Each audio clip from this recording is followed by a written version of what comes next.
제가 이제 예수님의 기도에 대한 가르침 이제 두 번째 시간 이제 뭐 짧게 나누고 좀 더 기도하고 싶은데요.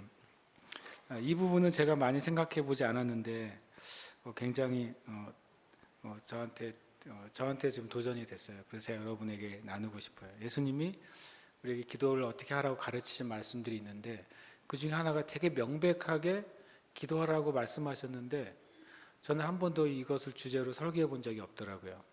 그게 뭐냐면은 원수를 위해 기도하는 거예요. 같이 읽어볼까요? 시작. 원수를 위해 기도하라. 아멘. 예수님 명백하게 하신 말씀이거든요. 다시 한번 읽겠습니다. 나는 너희에게 이르노니 너희 원수를 사랑하며 너희를 박해하는 자를 위하여 기도하라. 이같이 한즉 하늘에 계신 너희 아버지의 아들이 되리니 이는 하나님이 그 해를 악인과 선인에게 비추시며 비를 의로운 자와 불의한 자에게 내려 주심이니라. 아멘. 여러분 최근에 여러분의 원수를 위해 기도해 보신 분 손들 한번 들어보시면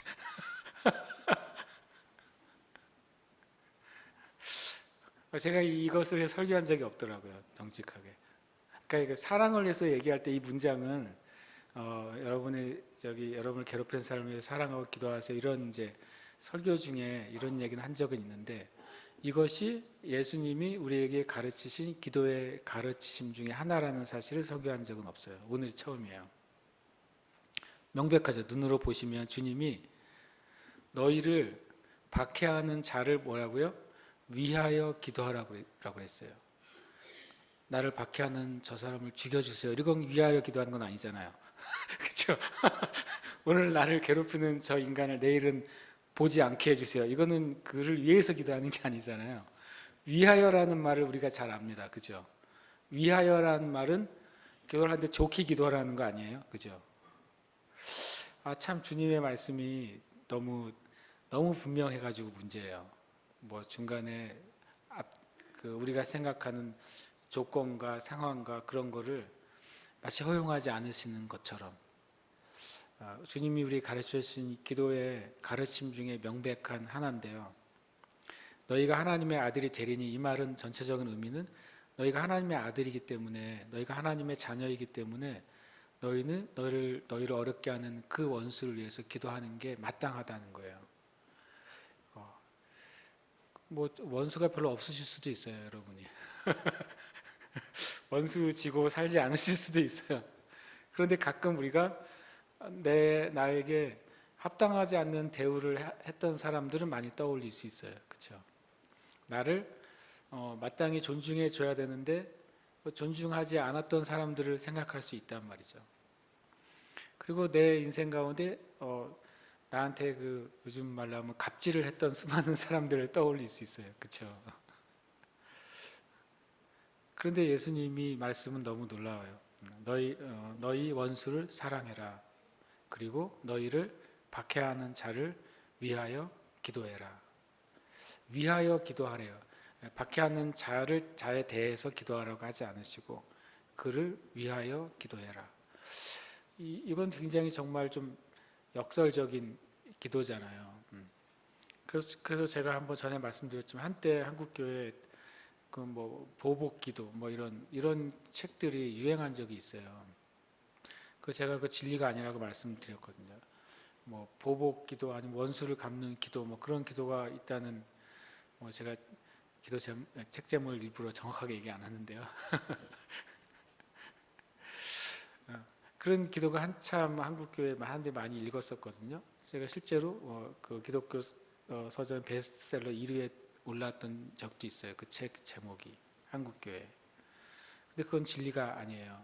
분명히 예수님이 너희를 박해하는 자, 우리식으로 하면 나를 굉장히 홀대했던 사람들, 나를 인정해주지 않았던 사람들, 나를 존중해주지 않았던 사람들, 나를 인격적으로 대우해주지 않았던 사람들, 또 더 나아가서 거기다 더해서 내가 예수 믿는다고 나에게 갑질했던 사람들, 내가 예수 믿는 걸 알고서는 더 나를 우습게 여기거나 나의 약점을 잡아가지고 나를 더 힘들게 했던 사람들 실은 있거든요. 저희 삶에도 있어요. 그런데 주님이 그를 위해서 기도하래요. 그래서 제가 이 말이 참 놀랍다. 너희가 그것이 이렇게 한즉 하늘에 계신 너희 아버지의 아들이 된다라고 말씀하셨어요. 그래서 아들은 자녀를 의미하죠. 하늘에 계신 너희 아버지의 자녀가 된다. 주님은 어떤 분이냐면 하나님은 그 해를 악인과 선인에게 똑같이 비추신대요. 하나님이 만약에 이 악한 자가 있고 선한 자가 있는데 태양이 비춰지는데 악한 사람에게 안 비춰지고 선한 사람에게 비춰진다면 엄청 이상해지겠죠. 진짜 하나님이 살아계신 게 막 눈에 보일 것 같은데 내 생각에. 근데 하나님은 세상을 사랑하시잖아요. 하나님이 세상을 사랑하사. 그거 참 우리가 이해할 수 없지 않아요? 그 악한 사람들을 사랑하신다고 말씀하시니까. 아까 말한 것처럼 그들이 하나님의 자녀가 아니에요. 심지어 하나님을 믿지도 않고 하나님을 사랑하지도 않고 하나님을 고백하지도 않는데 하나님이 창조하신 그 모든 피조물과 하나님을 믿지 않는 사람들까지 사랑하세요. 그게 하나님의 참 우리가 불가해한, 이해할 수가 없는 사랑이거든요. 그래서 주님이 그렇게 모든 사람에게 의로운 자와 불의한 자에게 비춰주시고 내려주신대요. 그렇기 때문에 너는 그 기준으로 사랑하는 거예요. 동일하게 공평하게 대해주라는 거예요. 거기다가 더해서 그들을 위해서 기도하래요. 이게 좀 내가 손해보는 게 아닌가 우리가 생각할 수도 있는데요. 하나님은 이 기도를 통해서 우리가 우리의 원수나 또 우리를 박해하는 자에게 할 수 있는 공의보다 더 큰 공의를 행하실 수 있어요. 우리가 그렇게 기도하기 시작할 때 하나님의 역사는 참 놀라운 것이죠. 그래서 그냥 단순하게 이 말씀을 드리고 싶어요. 저도 그렇고 여러분도 그렇고 여러분을 어렵게 했다는 사람들 위해서 기도하세요. 그들이 잘 되도록 기도하세요. 그들이 구원받도록 기도하시고 그들에게 누군가가 복음을 전할 수 있도록 기도하세요. 그것이 하나님이 원하시는 뜻이에요. 하나님은 그것을 받으시고 하나님의 놀라운 일들을 이루세요. 그리고 그 일을 통해서 하나님이 영광을 받으시고 하나님은 우리의 삶 가운데 하나님의 그 약속하신 그 은혜와 축복과 언약을 지켜주세요. 오늘 밤에 기도하실 때 우리 원수를 위해 기도하세요. 그들이 주님의 은혜 안에 있도록, 그들이 지옥 가지 않도록. 우리가 그런 마음이 있어요. 예수님 믿으면서도 어떤 사람이 악하게 살다가 악한 상태로 죽으면 마음속 깊은 곳에 아휴 저 사람 이제 지옥 갔구나. 마치 그 사람이 받아야 될 응당한 보상인 것처럼. 그런데 나는 그 주님 알았기 때문에 지옥에 안 가는 거지. 그렇잖아요. 우리가 하나님 나라 안에 있다는 게 얼마나 큰 은혜 안에 있는지를 알면 알수록 우리는 주님의 말씀하신 대로 우리를 박해하는 자들을 위해서 기도할 수 있게 됩니다. 그리고 그것은 하나님의 공의와 하나님의 사랑을 이루는 놀라운 통로가 됩니다. 분명히 주님이 죄를 용납하라고 하시는 게 아니에요. 죄를 용납하고 그 죄를 봐줘라 그러는 게 아닙니다. 그러나 우리는 원수를 위해 기도하도록 부름 받았어요. 세상에 어느 종교나 가르침 가운데 원수를 위해서 기도하라는 가르침이 있어요. 정말 주님만이 우리에게 주시는 가르침인 것이죠. 두 번째를 한번 읽어볼까요? 시작. 추수할 일꾼을 보내달라고 기도하라. 아멘. 오늘 심플한 주제인데 함께 읽겠습니다. 우리를 보시고 불쌍히 여기시니 이는 그들이 목자 없는 양과 같이 고생하며 기진함이라. 이에 제자들에게 이르시되 추수할 것은 많되 일꾼이 적으니 그러므로 추수하는 주인에게 청하여 추수할 일꾼들을 보내주소서 하라 하시니라. 아멘. 저는 이제 요거에 대해서 말씀을 공부할 때 케네세기 목사님 책에 이 부분을 얘기하는데 처음에 제가 무슨 소리인지 못 알아들었어요. 뭐라고 말했냐면 그 책에 보면은 예수님은 잃어버린 영혼들을 위해 기도하라고 말씀하시지 않으셨다. 이 말 어떻게 생각하세요? 아니, 잃어버린 영혼을 위해 기도해야 되는 거 아니에요? 그렇죠? 잃어버린 영혼을 위해 기도해야 되는 거 아니에요? 그리고 내가 이제 그걸 이제 저는 마음에 동의가 돼야 되니까 다른 말씀들 찾아봤어요. 그러니까 이제 구원받아야 할 사람들 위해서 어떻게 기도하라고 돼 있나? 주님의 뜻은 항상 나와 있어요. 에스겔서에 보면 나는 죽을 자가 죽는 것도 원하지 않는다. 주님의 마음은 일단은 모든 사람이 지옥 가거나 심판받는 걸 원하지 않는 게 주님의 마음이에요.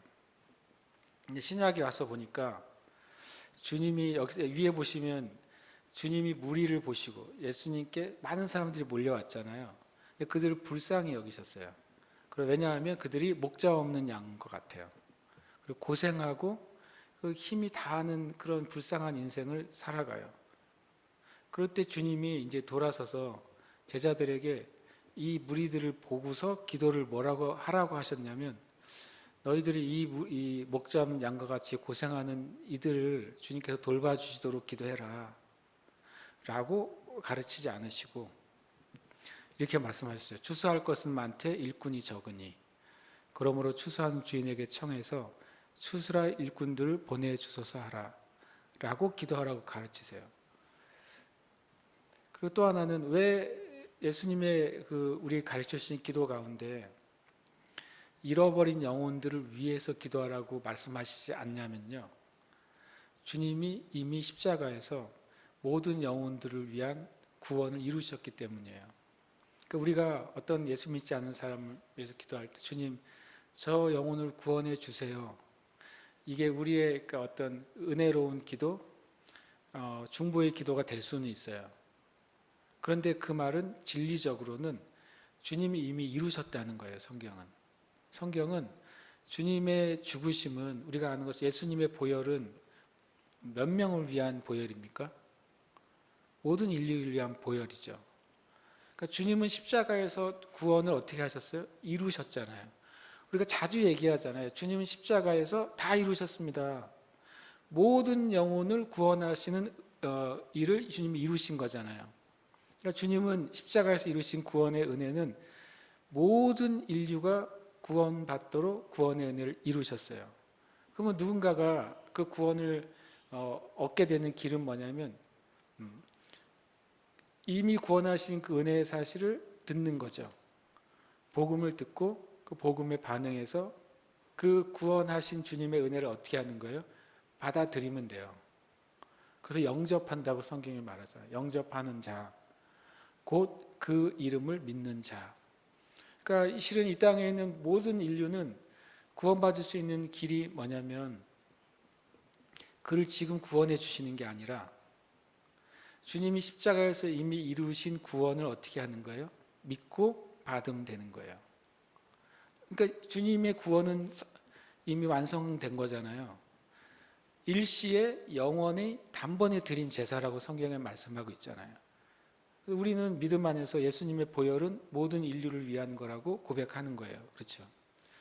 모든 인류를 위한 구원은 완성됐는데 어떤 사람은 구원받고 어떤 사람은 구원받지 못해요. 그 이유는 되게 심플한데 구원의 은혜를 받아들이지 않기 때문에 그래요. 그리고 구원의 복음을 듣지 못했기 때문에 그렇습니다. 그래서 주님의 기도는 신기하게도 그들을 구원해 달라고 기도해라라는 게 아니라 추수할 일꾼들을 보내주소서라고 기도하라는 거였어요.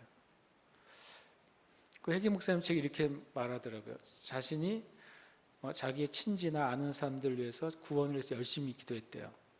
어떤 특정한 사람을 위해서는 며칠을 금식하면서 기도했대요. 근데 그가 주님께 돌아오질 않더래요. 왜 안 돌아올까라고 되게 생각을 많이 했대요. 그러다가 이 진리를 깨달았다는 거예요. 예수님은 추수할 일꾼을 보내달라고 기도하라고 하셨구나. 그래서 그분이 기도를 바꿨어요. 주님, 저 사람에게 복음을 전할 사람을 보내주시옵소서. 만약에 내가 가야 된다면 나에게 가라고 말씀해 주시옵소서. 몇 명의 사람에겐 회계 목사님이 가서 복음을 전하는 마음씨였기 때문에 했다는 것이고 나머지 사람들은 그 기도를 하기 시작한 다음에 주님 저 이모에게 복음을 전할 사람을 보내주세요. 라든지 저 조카가 복음을 들을 수 있도록 전해주세요. 라고 기도하기 시작했을 때 그 오랫동안 구원해 주시옵소서 했던 그 영혼이 구원받지 못하다가 주님이 말씀하신 대로 기도했더니 누군가가 그에게 복음을 전하고 그 예수님을 믿기 시작했다는 거예요. 어떤 이상한 간증이 아니라 되게 성경적인 간증 아니에요? 그러면서 그 뒤에 이런 말씀 붙였어요. 가끔 그리스도인들이 자기가 복음을 전하라고 애쓰는데 그 친지들한테 가끔은 그 친지들은 엄청난 잔소리로 듣게 된다.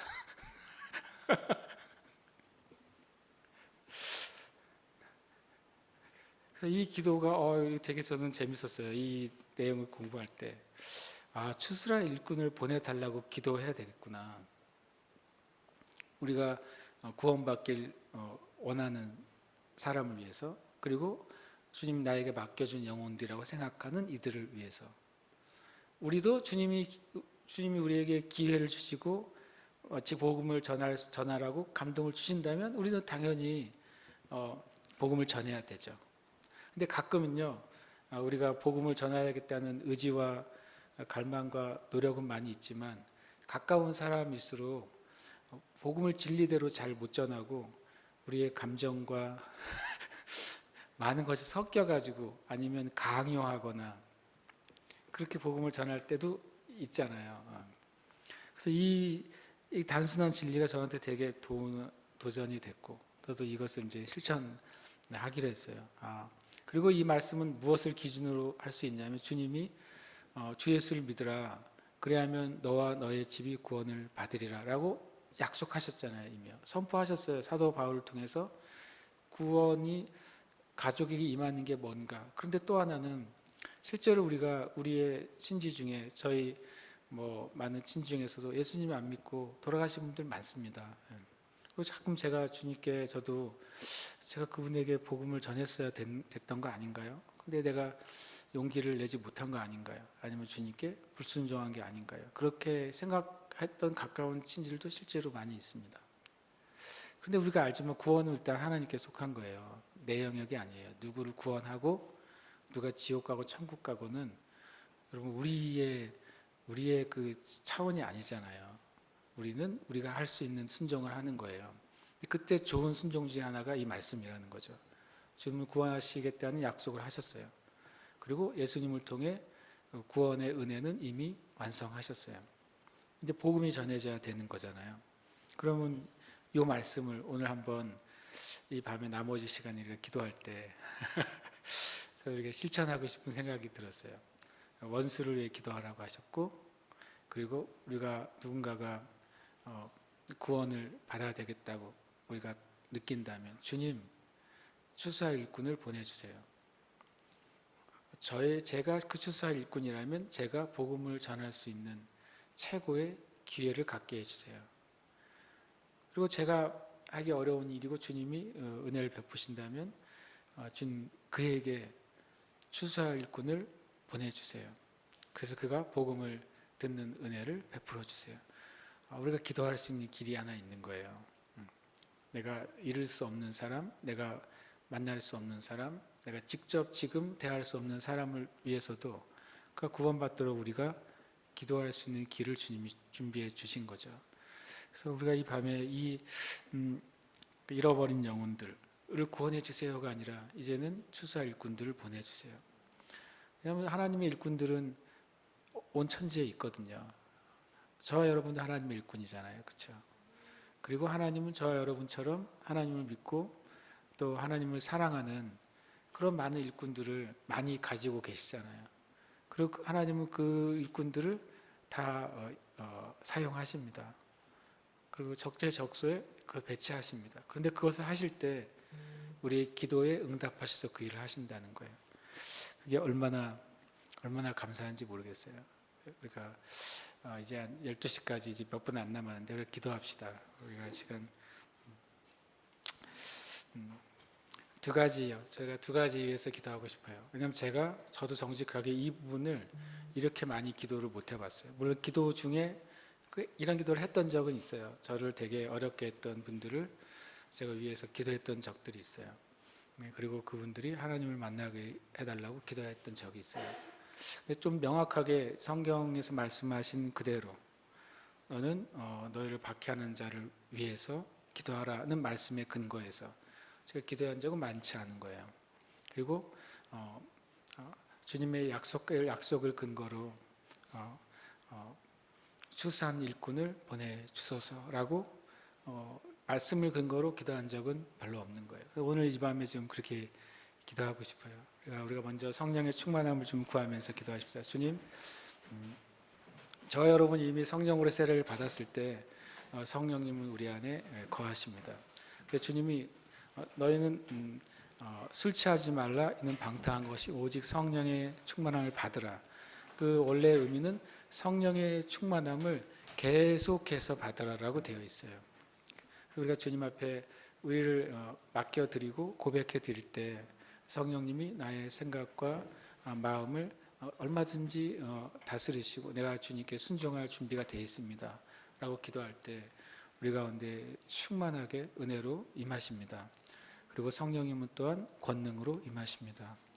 그리고 성령님 우리에게 지혜와 지식과 계시로 임하십니다.